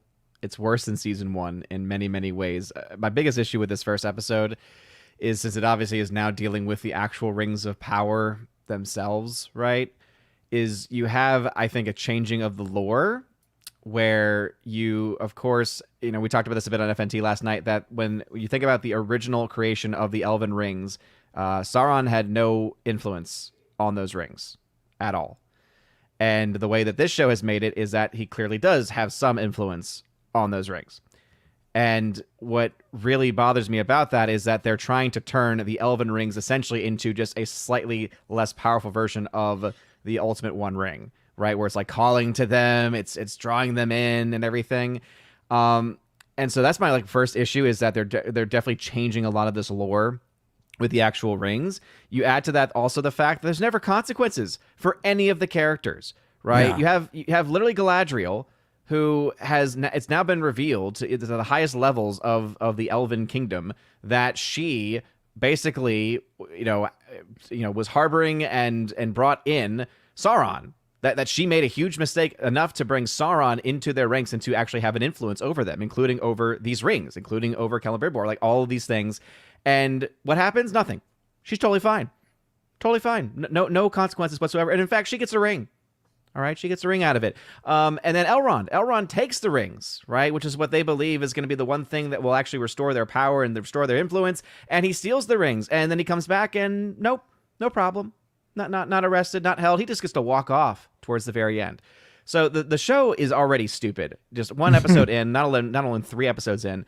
And the thing that drives me crazy is the visuals, because some people might think that it looks pretty. It looks so bad because it's so fake. It is I don't so know who artificial. that some people might be, Odin. Who is there anyone specific you've heard say on this panel? There's one in mind for sure. Who's become a bit of my nemesis over recent weeks. But fuck you. It does look nice. I'm sorry. It looks so artificial and fake. It looks so artificial and fake. I'm just saying. You know what I need? We need more film grain and maybe some black bars and some really contrasty, shitty photography. Oh, yeah, it looks fake. I'm sorry. Did James Cameron just get on the panel? What's happening here? Or some practical things, Be nice, some practical things. I looked at, say what you want about Alien Romulus. That film looked fantastic. Alien Romulus looked phenomenal because most of that was practical effects that were very well done, good production design. This show, it looks it did look great. There was also a ton of green screen. Hold on. I'm not talking about the terrible. Again, I'm not talking about the terrible deep fake crap, because that was Listen, awful. I'm talking about Odin, the ship. I'm talking about the practical elements in the show. Odin, Rings of Power only had $1 billion. Like, you can't expect them to actually build practical sets. I Okay? know, right? It's Come not, on, it's not that's like too they much- that's had too all the money much. in the world to do this show, Yeah. right? Listen, Come on. Which what- one You're looked asking worse, for too Odin? Rings of Power season 2 or the Acolyte inside the forest scenes? Which one's Oh worse? man, to me they're very equivalent. The only difference, No, the very come difference. on. Oh no, just because one's in light and one's in dark doesn't change the fact that they both look fake. Okay, it's like No, so. okay, I would it's so much argue- easier to make as someone who does VFX. It's so much easier to do shit in the dark than it is in light. I'm Yes, sorry. and That so it applies means it's to other harder to issues as hide. well. I'll tell you, other domains work that way. Yeah, and so it just drives me like, for instance, when he jumps off the waterfall, I'm like, oh, he's jumping into the green screen effects. Wonderful. This is just fantastic. Also, I Yeah. love how this, like, again, elf that people know from the lore just shows up too. It's like, oh yeah, the eldest of all of the elves who we haven't seen at any point. It's like, oh, yep. He's just here now. Oh, okay. And then he takes a ring for himself. Like, the whole thing with the rings is stupid. And how they changed all of that. The effects, again, look just really, really bad because they look so artificial. Reminds me of the first season, right? Where you had her hanging off the cliff and you had all these things and everything looks so, the problem is like, you might say it's pretty. And I actually say that's probably a good way of explaining it because it's too pretty. That's what the artificialness brings about, right? It's too perfect. It's too pretty to the point where it doesn't look real. It looks so completely fake. It doesn't look like a world that's been lived in. It looks like a world that was created by a computer. And so therefore it's going to have that sense of perfection going on with it. But yeah, having gone now 3 episodes into it, right, it just gets worse because, Dutch, you mentioned about the elves, about not having dwarves. Don't worry, you'll get some dwarves in all of their glory, and you'll get some more Disa. Yeah, everyone loves Disa, right? The I don't know who that is. diversity. How are you going to dwarf that describe sings. these? Look at the stuttering that was evoked from Odin as he tried to I was figure trying out to how think to of the describe this politically, character. politically correct way of saying it, but the person. of Odin, color- you want this to not look as pretty? Do you want some of these characters in a mobile park home? Like what's going on here? You know what? Honestly, if they made the Harfoots into white trash people living in mobile homes, I would actually think that would increase the show a bit. Dude, the hard bit was like, we're hungry and there's only snails here. I'm like, bitch, you have fruit in your hair. And is that She's got a bunch of olives in there. Yeah. There's a bunch of fruit in your hair, For the okay? holidays, man. And You she's don't pull that out of complaining your about hair on snails me. and then like beetles are no problem. I to this day, the Harpits are so stupid. I Oh, hate they're them bad. so much. I hate when they're on screen. I hate everything about them. Okay, I give you that. But this episode for me, it was good. It was good. It was a good. I watched the entire thing and I wasn't rolling my eyes the whole time. I'm sorry. And maybe my bar has been set so low where I'm like, oh my God, something entertaining is keeping my attention. even watching this episode on 1.8 speed, Yeah. because I had to watch all of them, so I had to watch it on 1.8 speed. Even at 1.8 speed, it felt so incredibly slow and boring. And again, no stakes whatsoever. And Oh, jeez. I don't even know, did this episode have the Harfoots in it? Because I get them all confused because they were Yes, just it so did. boring. Okay. The chick so, with the olives in her hair was a Harp. Yeah. That's So at all one her point, and- they play hide and seek, which is a throwback, right? They're like, oh, remember how the hobbits hid in the films? I remember. But then they hide from these people just to go to the open desert where they can't hide, because that's the perfect place to go. They'll never find them there once they get into the open, flat desert where they can't hide. Again, this show is stupid. There is no logic to it whatsoever, and it's just a waste of money and time. You're not wrong. The Harpits are horrible. I feel like I would enjoy this show better if it didn't have the Lord of the Rings brand attached to it. If it was just some generic fantasy show that they were starting a new. No one would watch it. We wouldn't be talking about it. Yeah, though. no one would be Which watching one's it. which I don't one's know, I better, might. this or playing the 37th version of Skyrim? Which one would give you more pleasure? There's been 37 versions of Skyrim. That hasn't been 37. He's being facetious. But Okay. I think Skyrim might be more interesting. Well, What's your answer then? let me ask you guys real quick. Which do you find more boring, House of the Dragon Season 2 or Rings of Power Season 2? Honestly, Rings of so Power. far, House of the Dragon season 2. Ultimately, but we haven't seen all of season 2 of Rings of Power. So Watch I've only next seen the two first episode. watch the next 2 episodes and then let me know whether you still think that this is maybe it's super boring and garbage. You're right. Well, WDW Pro, I take back my apology for making you watch this show, because you basically said, like, yeah, I'm not going to watch it. I'll show up on your stream to talk about it, but I'm not going to watch it. So I want to know. It shall not pass on my internet. So I want to know why you decided to boycott watching the show. What was it about it that was so egregious to you that you're like, I'm not watching this? Life is short, Matt. Life is short, and the Acolyte happened, and I need a palate cleanser, and that means I'm trying to find something worthwhile to watch before I go to more unwatchable drivel. I am tired of people taking genius and desecrating it down to the lowest common denominator and then filtering that through the woke DEI efforts of the day, dating it so that nobody will watch this in another 3 or 4 years. By the way, did you guys know there's a statistic out there, and I think it's actually true, that 60% of all the media that we consume on a daily basis, 60%. This is not just TV, this is music, this is gaming. 60% of all the media we consume is 6 years older or beyond. So in other words, the majority of the stuff we like is stuff that's not being made in the modern day. This is an inversion of what used to be when 80% of what we consumed came out in the last 2 years. And that's because wokeism is collapsing everything around us. It's wiped out the gaming industry. It's wiped out the film industry. Things are beginning to rebound a bit, but apparently nobody told either House of the Dragon Season 2 writers or Rings of Power, but Rings of Power, they're especially inoculated. And oh, by the way, there's nobody happier for Rings of Power Season 2 than House of the Dragon writers, who say, finally, someone's going to be talking about that instead. They said, hold my beer, or what is it? Hold my elven mead. I don't know what they drink.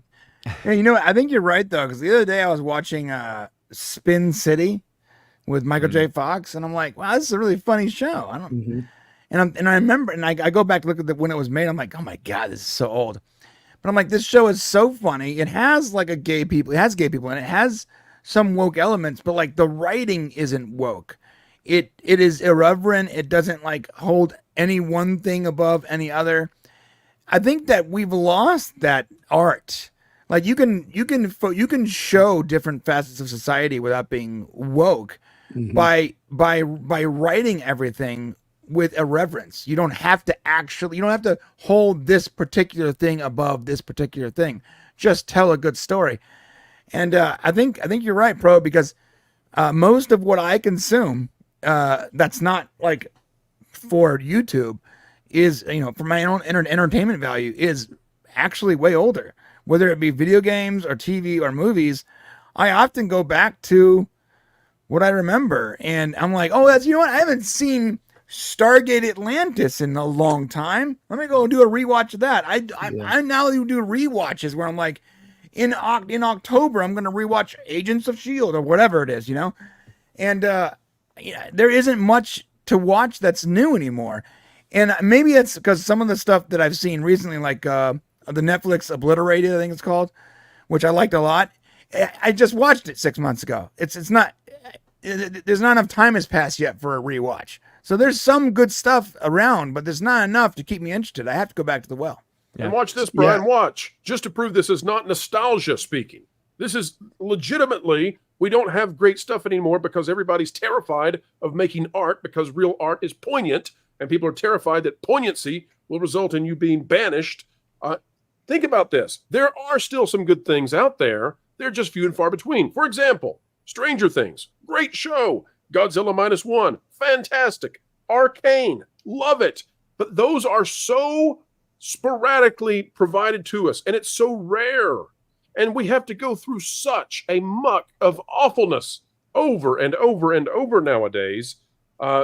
Here's a great thing to think about, too, in terms of how much we have been deprived of great content. Prior to Deadpool and Wolverine, think back to the last really funny comedy that had come out in theaters. And then go back to the 90s and think about how every single year, the number of comedies that landed that were great and had you crying in the theater. The difference in the release of comedies is because people are afraid to make jokes because they're afraid they'll offend. And oh, by the way, it's not just jokes, it's making great things, because great things put others who can't make great things in a negative light. They're Right. judged in comparison to it, and they don't like it. And that's why we've had to strip out all of the awesome that we used to enjoy. Yeah, you're right. I'd also add that there's a severe lack of people who have studied writing in Hollywood. People who written novels or have some type of experience in storytelling, or even have gone to a Brian McKay seminar, a story seminar. It's all people who basically get hired because of either DEI or because they're friends with the person doing the hiring. Talent when it comes to storytelling just doesn't exist anymore. And there used to be a system in place where you had older, more experienced writers who would tutor the new writers so that, as they got more experience and they learned the craft, they would eventually replace them. And that is completely absent in Hollywood right now. And this is never more apparent than in the actual Lord of the Rings, Rings of Power series, because you have this situation where, by the way, I apologize for sending you guys this article, because this is one of the most terrible interviews I think I've ever read. It's basically the CNN equivalent of interviewing Kamala Harris when it comes to just how sycophantic the interviewer of this article was with J.D. Payne and Patrick McKay. Now, J.D. Payne and Patrick McKay came up through the Bad Robot kind of incubator in terms of storytelling. And essentially, they never got anything made. They were they had written a version of Star Trek Beyond, which actually didn't end up getting made. But that kind of got their foot in the door at Amazon, where J.J. Abrams kind of gave a call to Amazon, said hey, hire these guys. They're good people. And he got them over the top for their job, but they had never produced anything before. They'd never, nothing that they had ever written had actually gotten produced. And now they are in charge of one of the biggest franchises on the face of the planet. And reading through this interview, it was so painful to listen to them talk. They talk a good game. They talk about, respecting Tolkien and all this other stuff, doing deep dives into the lore. But they also kind of let slip in the interview about all the changes that they're making and how they're basically just, fan fictioning this whole thing. So I wanted to ask you guys, hopefully some of you guys actually read the article that I sent you.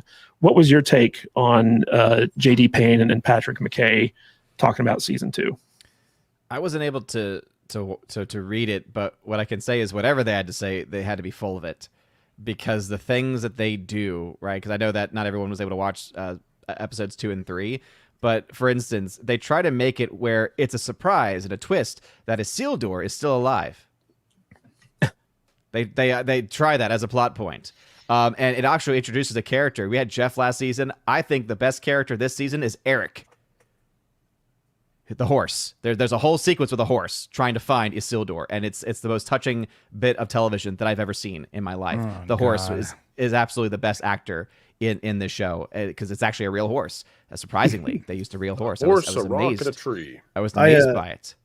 I got through about the top third of the article, Matt, and then I kind of zoned out after that one comment where he said about all the stuff they've kind of just randomly inserted into this series. He says, we've got barrel whites and Ents and trolls and all these Tolkien creatures, Shelob, plus a couple that we've come up with. So they're just making shit up, and throwing them in this thing. And at that point, I kind of check out of the article, and I'm just like, guys, this is the corporate propaganda formula, right? So the web, to some degree, is controlled by the corporations, and the corporations have determined that the average normie reads this stuff without a bit of critical thinking whatsoever. And so this is the formula they've come up with, which is hero worship. Remember just a couple years ago when Jonathan Majors was going to be the next big star, and he was everywhere all of a sudden. We were all told that he was someone to emulate. He was someone great. He was someone grand. And then, oh, shoot, he's actually not a good guy. And he's such a not good guy in a way that we can't keep him. So drop him, and everybody abandon him as quickly as possible. But you had people on camera who were fawning, who were practically passing out as the man walked by, despite the fact they probably didn't know who he was. But the cue card said, act like you're passing out. It's the North Korea model, and that's what we've adopted in Hollywood for these things. Remember how they treated Leslie Headland, never mentioning that she was the former personal assistant to Harvey Weinstein, pretending that Russian doll was something we should all actually have known about, because that's the only thing they could come up with, rather than saying, oh, yeah, she got her break through Miramax. Russian Doll was good though. Give her credit. Well, it's decent. It's decent. Right. Decent. But it's not the kind of thing that you would look at that and go, "Oh yes, you deserve a Star Wars show above anyone else in the world." So this is the model that they employ. This is what they try to do. It's built up to create this following of personality, this cult of personality in whoever reads these Access Media articles. And so there's a two-way system to this as well. So you do the hero worship methodology of driving interest in the show, but the payoff for the website or the company that's getting the interview is that, well, they get the interview.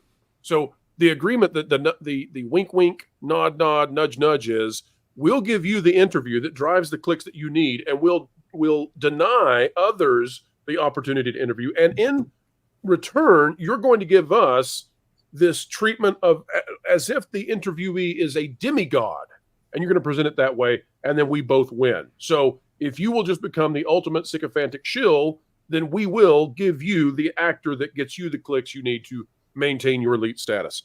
The problem for these places, the problem for these companies, and this goes for Rings of Power at Amazon, it goes for House of the Dragon, it goes for Disney, all of these companies, with the Acolyte, for example, is that I think that the average consumer is finally catching on and no longer cares. I think the potency of this advertising model is wearing out because they went so far that people began to tune out. Mm-hmm. Reminds me of the new Rockstars video that we watched a little bit of last night on FNT, where the guy in there is essentially trying to argue that Access Media isn't, we're not paid for our reviews. There's this false story out there. In reality, all we're given is access. And that doesn't influence our thoughts and our opinions. And it's like, please spare me. Right, that's direct monetization. It's 100% monetization. You literally make more money because you have early access. And as someone who has had access, trust me, it is beneficial. When we got access to Picard before anyone else did, we capitalized on it. We had weekly videos, and we made a ton of money for those 2 months because of that access. Now, we haven't been given access again, because maybe we're a little too honest after the fact, but there's definitely a benefit to access. That's you be honest with your opinion, bro. But see, the tug of war has been that you want, if you're in the Access shill media, your job is to make the corporation and their product look as good as possible. But at the same time, if the corporation has put out such a product that doing so damages your reliability, relatability, and reputation with your audience, then it's a greatly diminishing return. And so some of these shills are not smart enough, and they actually went all in on the Acolyte. That's why, by the way, to go back to the Acolyte, and apologies for doing so, but to sidebar this thing a bit, that's why we're seeing this claim that there's this huge backlash, because it removes the magnifying glass from these websites that were defending it to the very end. They were doing so at the behest of the corporation, but they're losing their audience. So to drive the audience back, they have to say, well, no, really, we were on the right side of history all along. Mm-hmm. And there's this huge following. We're just appalled that Disney is making this decision. But of course, it's not Disney's fault either. It is the fault of the alt-right. And that'll be the next thing that'll happen with Rings of Power, of course, is they will be under attack, because if people don't watch your product these days, it doesn't mean that you're unsuccessful. It means that you are being persecuted by evil. Yeah, I would like. Hold on. I would like to point out one thing from Mr. Dana White, who, by the way, is awesome. He's very based. And I love UFC, man. It's awesome that you're here. Very happy that you're in our chat today with us. I'm going to come over to your UFC headquarters and we'll hang out pretty soon. That's definitely Dana White. There's literally a video. Of all those he watches our show. Get the bags full of presents. It's like, that is why we do this. The swag bags that we get daily in the mail from all these different shows are the exact reasons why we do this. You know, all the fancy bags and the lotions and the candy and the flowers and the hoodies that are 3 sizes too small. You know, I mean, why? But after the third storage unit of bobbleheads, it does get a little old. Yeah. Sure. Also, so just want to point this out to Pro's point. So if you look at some of the most staunch defenders of the Acolyte and the ones that write all the hit pieces on the conservative alt-right trolls and bigots that are responsible for all the hatred and stuff out there. You have sites like Screen Rant and Collider and all these things. But if you dig a little bit deeper and you realize that Screen Rant and Game Rant and all these like big portfolios of websites that write positive pieces about Disney products and stuff like that, they're owned by a company called Valnet. And Valnet's biggest advertising partnership is with Disney. And so therefore, if they ever write anything critical or bad, they are basically going against their number one advertiser that is keeping them afloat. And therefore, they will never do that. And so like once you start diving into who actually controls the media outlets that are creating these so-called stories, you get to see a little bit behind the curtain that they're not all on the level. So I'm just wanted to point that out. I'm shocked that they're owned by Disney. And Look at my Gary mentioned it a bit last night too, going back to like a video he found. It was a podcast that he found, a sci-fi podcast, where they openly admit that the GIFs absolutely allow them to give and influence them to give softball reviews, right? Where, hey, maybe they still give it a 6 out of 10, but that's still technically fresh or Rotten Tomatoes, and that's all that matters. I'm still upset about the C swag bag I saw a guy get from Apple. I think it was during the season premiere of season 3 of C, and there was this dude who made a post about getting invited to the premiere of the episodes of the first episode. And he got this really awesome swag bag and all this stuff, and this dude had a fucking YouTube channel of like 1,200 subs. And here we are over on the Salty Nerd podcast, literally interviewing actors that have been on the show, doing weekly breakdowns of this show, loving this show. We couldn't have been more shilly for this show if you had been paying us $1 million an episode. And this fucking little wank is getting all the goods. It really pissed me off. It's like, here we are. We're willing to shill. We'll stick our heads right up your ass as far as you really want us to go because we love your show. You know, but no, they got to give it to this little soy burger. That's what drives me nuts when you actually like something like, okay, I'm willing to shill for this. And they're like, God, I was so mad. Coach, I'm going to buy you a Funko just after hearing this. I feel so sorry. So mad. It was like, give me that hoodie that dude is wearing. I don't care if I'm a freaking 4X and it's an XL. Give me that. I want that shirt. I will wear it as a headband. Give me that hoodie. Take it off. Mad. Take off the hoodie. You don't deserve it. It's mine. My hoodie. Do you guys remember Christian Harloff's reaction to not being invited to the opening of that's how I felt when I saw that little twonk. Yeah, man. Where he's like, I gave The Last Jedi a good review. I have given every Star Wars a good review, and you're not going to invite me to the opening of Galaxy's Edge. You know, like that encapsulates the whole media mentality there. We're basically like, okay, maybe they're not giving you cash money, but they're giving you something of value in exchange for your service. And if you ever go against them, they cut you off. And if you look at just IGN, like what was IGN's rating for this? And it was like something like a 6 for Rings of Power. Oh my gosh, I don't even know, but I can look that up. So you know something's bad when IGN gives it a 7. Because that's as low as they're willing to go for like the shill access stuff. But when they go below that, you know it's really bad because they're starting to get into actual like honest review territory at that point. But I think they gave Rings of 6 for the premiere. Yep. Yeah, Rings of Power a 6, and I'm like, if you ever see IGN give something below a 7, you know that they're like this is a 0. This is a 0, but we can only go as low as 6. Unless they're not being paid off, and then in which case they'll give it like a 3 or something like that.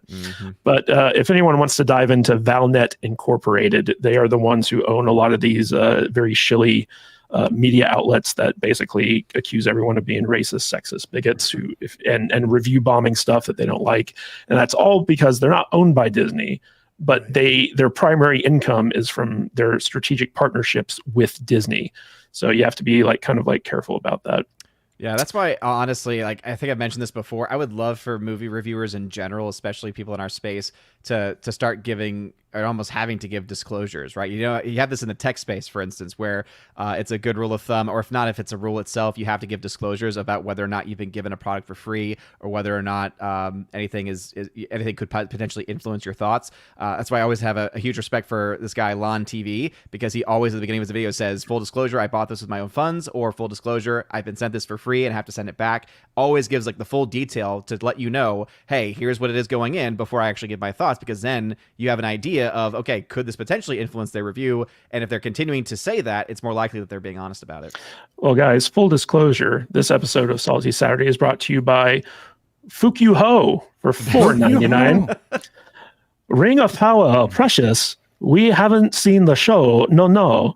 If we had, we'd rather watch the woman, Kamala, give her speeches. Yes, even that. I don't know what you're doing right now. What? No. You're so I'm just glad we're not embarrassing, reading the dude. full name of this person. Yes. It changes every week. And Fukyu Ho for $1.99. I'll rather watch a Tulsi instead of ROP. Anyone would rather watch Tulsi. No, instead of I'd other rather, I'd things. rather watch Ring of Power than Tulsi. What? Tulsi is Oh, so wait, hot. Tulsi. Right. No, Tulsi wait. Gabbard. I'm getting Gabbard, mixed up. yeah. Tulsi Gabbard. Yeah. Yeah. She got the. I she can got the watch thing going on. Tulsi just like read a phone book. Like I said, guys, I'm medicated this morning, and I got Tulsi and. I'm Kamala convinced and that stuff. Tulsi just wants to look like Rogue. That one's Yeah, sweet, man. That's she's so a hot. power It play. looks good. It looks good. As a woman, as a guy who likes older women, she is hot. So you'd subscribe to her OnlyFans if she had one? She's No, milfy, that dude. I would never subscribe to anyone's OnlyFans, but milfy. also, Milfy. she would be less interesting if she had OnlyFans. Part of her allure is that she's hot and she's smart. I like these conversations just so we can watch Odin be uncomfortable. It's really fun. Dude, she is really attractive, and she's gonna keep that streak because that is Got like you. doing it for me. As an just- old it's just- X-Men fan, I'm like, yes, please. It's your superpower. It's a thing. All right, guys. Another superpower is from Old Man Rising for $10. So he outlines that Game of Thrones season 1 started in 2011, and each season released yearly up until season 8, which was the worst season, where it had a 2-year hiatus in between season 7, season 8. And he says inertia. So thank you, Old Man Rising. I'm not quite sure how to read your entire super chat, so I was just going to skim over it there.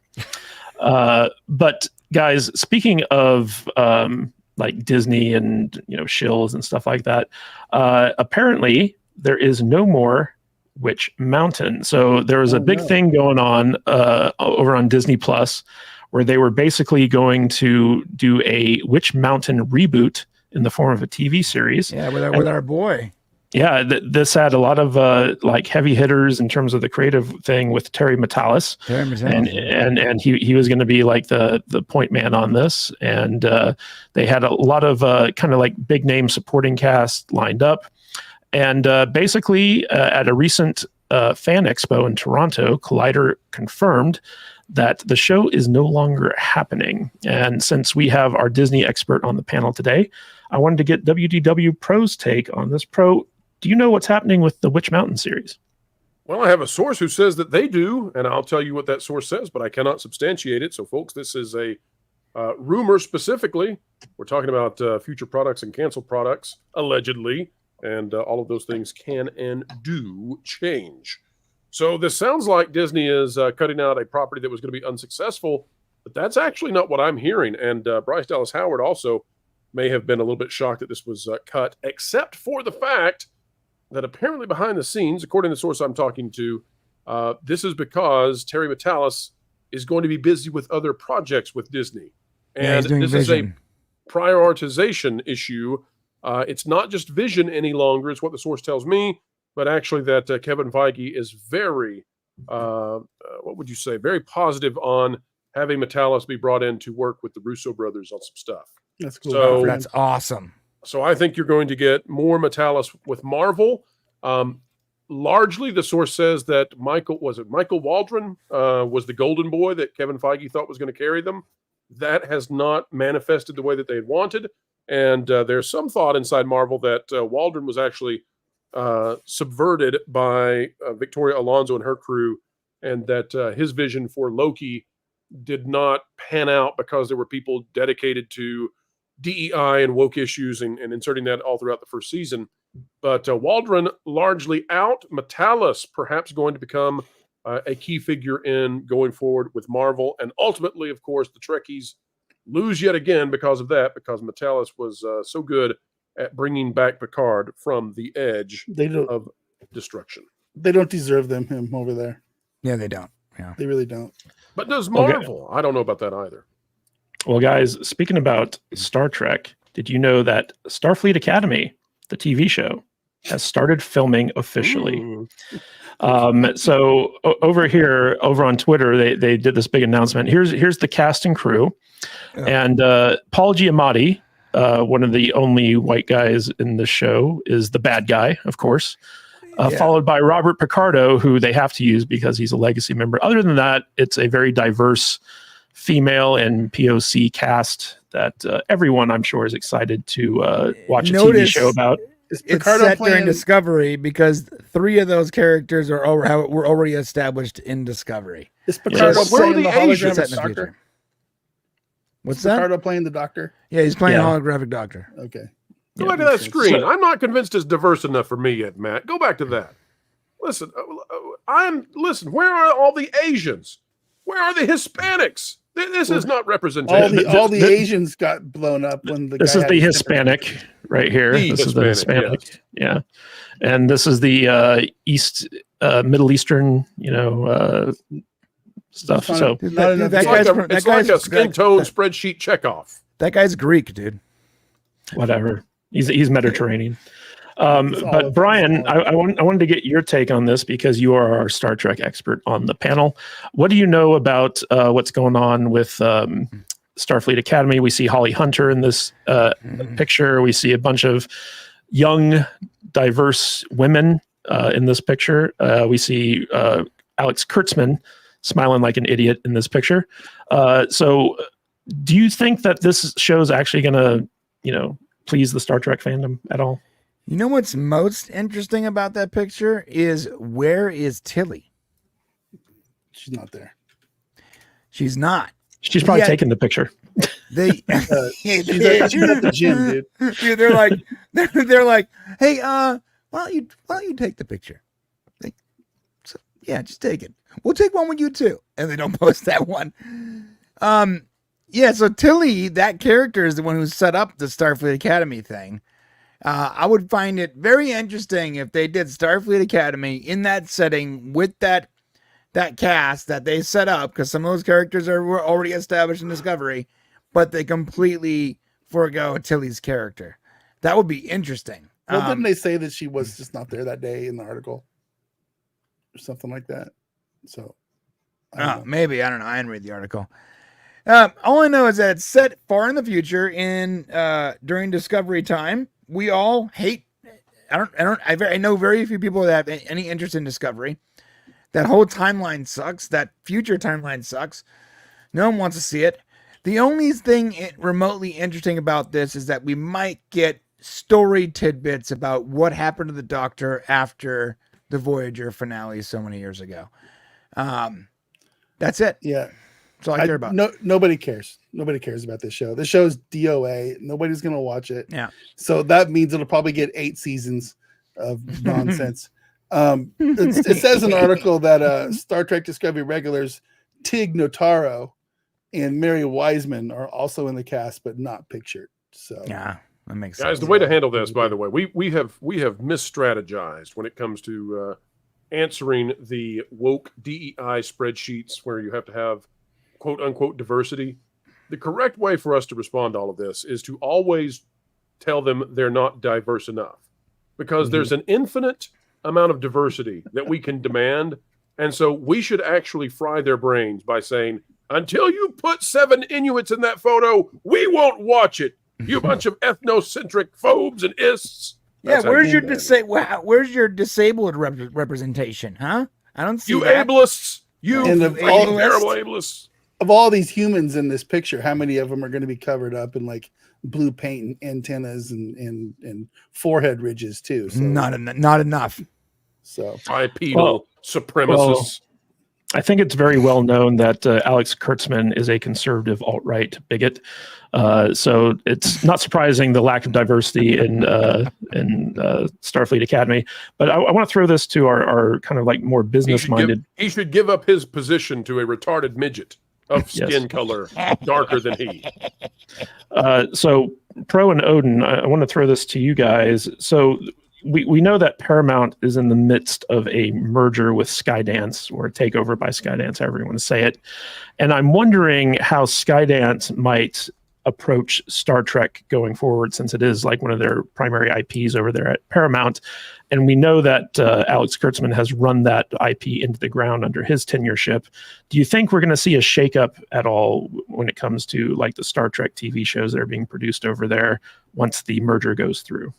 I'll only speak briefly to it because that, going into mergers and stuff is a bit above and beyond me. But what I will say is, I think ultimately whenever you have a change of ownership, there is usually a change in focus.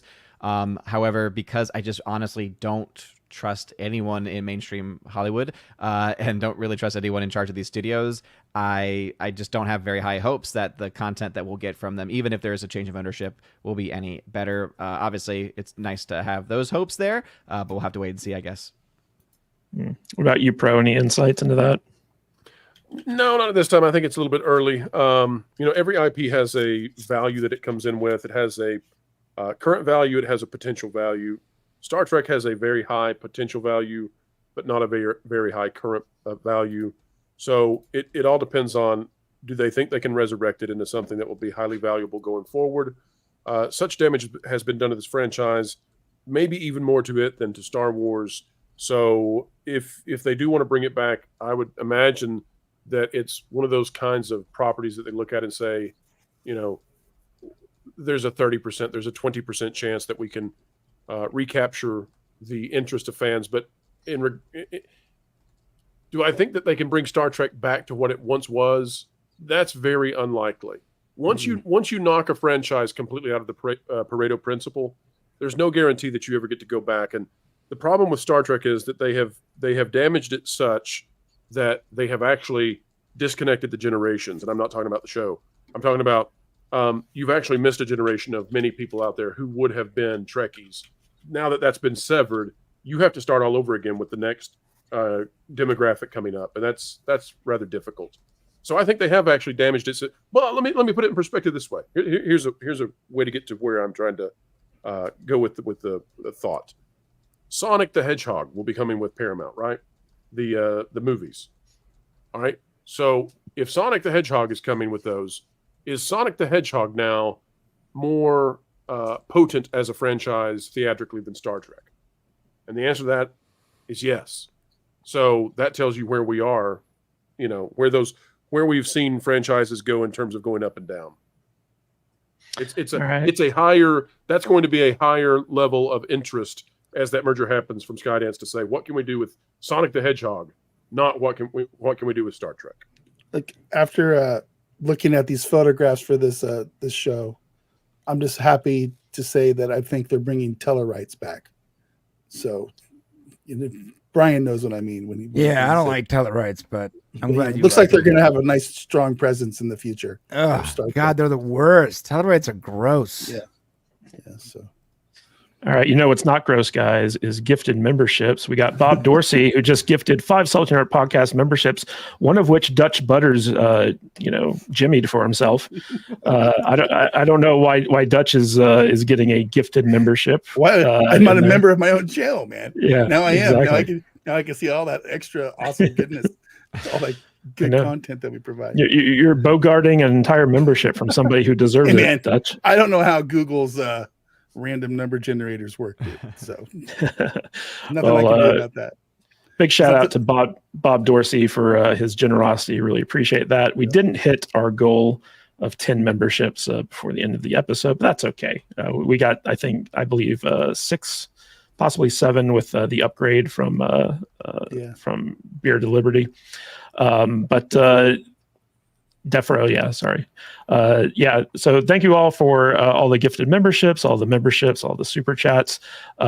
We had a lot to talk about today, guys, and we talked about it. I want to thank my fantastic panel of nerds for being here and subjecting themselves to the rings of power. We're going to be talking a little bit more about that show, maybe not as in-depth as we did the Acolyte, but we will definitely be covering future episodes. Odin of OMB Reviews, any final thoughts? Where can people find more of you? And are you ever going to admit that pineapple on pizza is delicious? Never, because it's awful and it's abomination to all mankind. You can find me, though, over at OMB Reviews on YouTube, Odyssey, Rumble, also over on Twitter/X. And I have a Monday show every Monday evening, 7:45 p.m. Eastern Time, where I talk the weekend's box office and any movies that I may have seen. I just want to shout out a couple of films. Strange Darling is a fantastic film that I saw recently. Shout out to Film Threat for recommending that movie. And also the film DD, also recommended by Film Threat. 2 phenomenal movies, probably going to be in my top 5 of the year. And the last thing I will say is Rings of Power sucks. Thank you. Yes. And also stop using Rotten Tomatoes. Go over to criticalist.com. Yes. Use them to voice your opinion. They are a free speech platform. You don't have to worry about your reviews getting canceled or deleted or anything like that over there. And if more people use criticalist.com, we probably have more honesty in the value of some of these movies and TV shows that are coming out. Shout out to Blaine, who just added a entertainment slider. Very exciting things going on over on Criticalist. Yeah, a lot of good stuff going on over there. Speaking of good stuff, WDW Pro, thank you for being on the show today. Any final thoughts, and where can people find more of you? Well, I had a wonderful time and hope we can do this again real soon. Would love to have all of you join us over on the Pro Show. Folks, we're putting out 3 videos a day on the Pro channel because thrice is nice. And we'll continue to put out information when it comes to the Disney parks, entertainment, and everything that should be fun. Also, check out our partner YouTube channels out there. That Park Place, That Game Place, That Pod Place, and Vacation Radio, because the pattern was just getting monotonous, tedious, and too much. But yeah, gentlemen, I would love to do this again. It was a real joy. Maybe next time we can have some properties that we enjoyed, as opposed to Acolyte, Rings of Power. Yeah. Salty is in the title of our show, Pro. So we can't have joy here. It's like Godzilla -1. There's a little bit of sodium in the sea as Godzilla charges you, but you still have a good time watching it. That movie was overrated. I'm just going to tell you guys, that movie was overrated. Wait a minute, what? It's a pro-suicide movie. Listen, overrated. I ultimately had a good time watching it, but I do think it was overrated. Like, my brother was like, the best movie of the year, and I'm like, no, it wasn't. Come on. Next, they're going to tell you that Top Gun Maverick was mediocre. Oh, that was awesome. It brings tears to my eyes. I don't think if I have to watch in subtitles, you automatically lose points. That's my opinion. Yes. Pro, what is that pod place? That sounds interesting to me. Face. Oh. All right, say it again. I'm sorry. I'm a huge fan of Godzilla -1, and I cannot wait for that special edition to come out. Yeah, I was just saying, this is the first I'm hearing of that pod place. What's that all about? Absolutely. So that pod place is where we put some of our long format conversations, more of the podcasty kind of stuff on. Vash Sky, who you will often see on That Park Place, is the guy who's running it, directing it, and you'll find great shows, including shows on Saturdays and Sundays, where we have someone who worked at a very high level at Hollywood, LW Ghost. He does the Hollywood Backlot with Lou and you over on That Pod Place, where Vash interviews him. And folks out there who would like to know what it's really like to make movies and TV shows can query him, and he'll give you answers. So all kinds of good stuff. Oh, and genre guys as well over on That Pod Place. I don't know if you know this, Dubs, but I used to work in Hollywood. Anyway. Did you really? Yes. Brian from the Popcast. Any final thoughts? And where can people find more of you? We guys started over under on how long it takes Matt to tell someone he worked in Hollywood. Oh, at least 4 times the show. At least, I was just waiting for him to mention the gimbals. I don't know what it is he was doing. right at on the buzzer, he's like, I'm not sure if you knew, but once upon a time. Listen, guys, you can find me at the Popcast, and the Voyager doc, which is 2.5 hours long, will be done next Friday at 7 a.m. It is too long. It's going to be the last of our hyper long form docs. From now on, we're not going to write. We're not going to do docs that are over an hour because it's too much work. So come enjoy the last of our long form docs. Next Friday at 6 a.m. It's the history of Star Trek Voyager, and it's very in depth.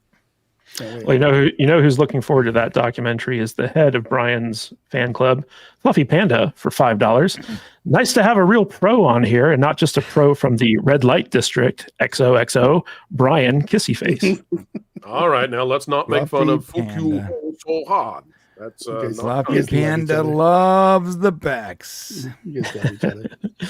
And Dutch Butters, any final thoughts? Where can people find more of you, and what's going on the Salty Nerd Gaming channel? You can find me here being tortured by you on a weekly basis, making me watch things I don't want to watch. You're making me watch a 3.5 hour long movie for next week's podcast while you're going on vacation. No, What's 2 up with weeks. that? 2 weeks. I got 2 weeks to watch this 3.5 hour long Indian movie. I'm not happy with you. It's probably a good thing that you are going away for a week. I'm sorry, is that the Saturday thing? Do we have to watch No, that? no. It's a Tuesday thing. But gaming, the Salty Nerd Gaming channel. We're doing 2 podcasts a week over there. Tuesdays and Fridays at 2 p.m. Those come out. And we're also doing multiple live streams, playing games. Those are usually in the evenings, late night, around 9 o'clock on Mondays and Tuesdays, and we try to do some extra ones that we don't schedule because our schedules are just crazy and I can't schedule any more than that. But 2 podcasts a week over there, Salt Divers, and coming up very soon, our new show, Weekend Respawn. And we're just having a lot of fun. Having a lot of fun over there. It's nice. So Fluffy Panda for $2 asks, when can we force Dutch to play that woke game? You see, I play games that I enjoy and that I want to play. I'm not playing no woke bullshit. I'm not going to be playing no Star Wars Outlaws just for clicks. I'm not doing it. So, well, how many super chats would it take for you to play one of those? They would have to buy the game for me, and probably at least, I'll have to figure out what my hourly rate is because that's the only way it's going to happen, and it's not going to be cheap. I heard this game called Concord. It's totally not woke at all, and you should really play it. Dutch, you have good. I don't play woke games. No, it's totally not woke. You should totally play it. All right, guys. Want to give a big shout out to Old Man Rising, Rensler, WDW Pro, Art to the Icky, Foxhound, Fukyu Ho, and Fluffy Panda for sending all the super chats our way. Thank you all so much. And big shout out to Bob Dorsey for that very generous gifted membership. Also want to say thanks to Death Row for upping his membership to, what was it? Extra salty. Yeah. And Eric Winberg as well. Thank you for gifting that Salty Nerd Podcast membership. Guys, just so you know, next week, Alex, our fearless leader, is actually going to be running this Saturday show because I will be taking a business trip and I will not be available because I will be on the road driving stuff. But we're going to be having Culture Casino on as our special guest, and we're going to be celebrating his milestone of hitting 25,000 subscribers. Woo! Big achievement over there for Culture Casino. Couldn't happen to a nicer guy. He definitely worked hard for it, and he deserves all that and more. Pro, maybe you can give him some advice to get close to 100,000, just like you're doing. But until that point, he's going to have to slum it with us for our piddly little channel. But we love him nonetheless. But I will be back the week after, second week of September. So we will get back to our normal saltiness on that Saturday. I think that's the Saturday I retire. I think I'm done after this week. Okay. This week. Yeah, you say that every week. So. Yeah, literally every week. Yeah, literally every like we gave him a hard time about it last Tuesday. He's like, I never threatened to quit, guys. I never threatened to not show up. We're like, you do it every week. Every Saturday he does. Yeah. Yes, indeed. It's like we need to start a drinking game, like when Dutch threatens to quit, or when he says, "I don't know what I'm talking about," or when Matt says, "I used to work in Hollywood." When Matt says, "I used to work in Hollywood," and Dutch says, "I'm going to quit," you're wasted. We all drink. Anyway, guys, until next week, stay salty, my friends.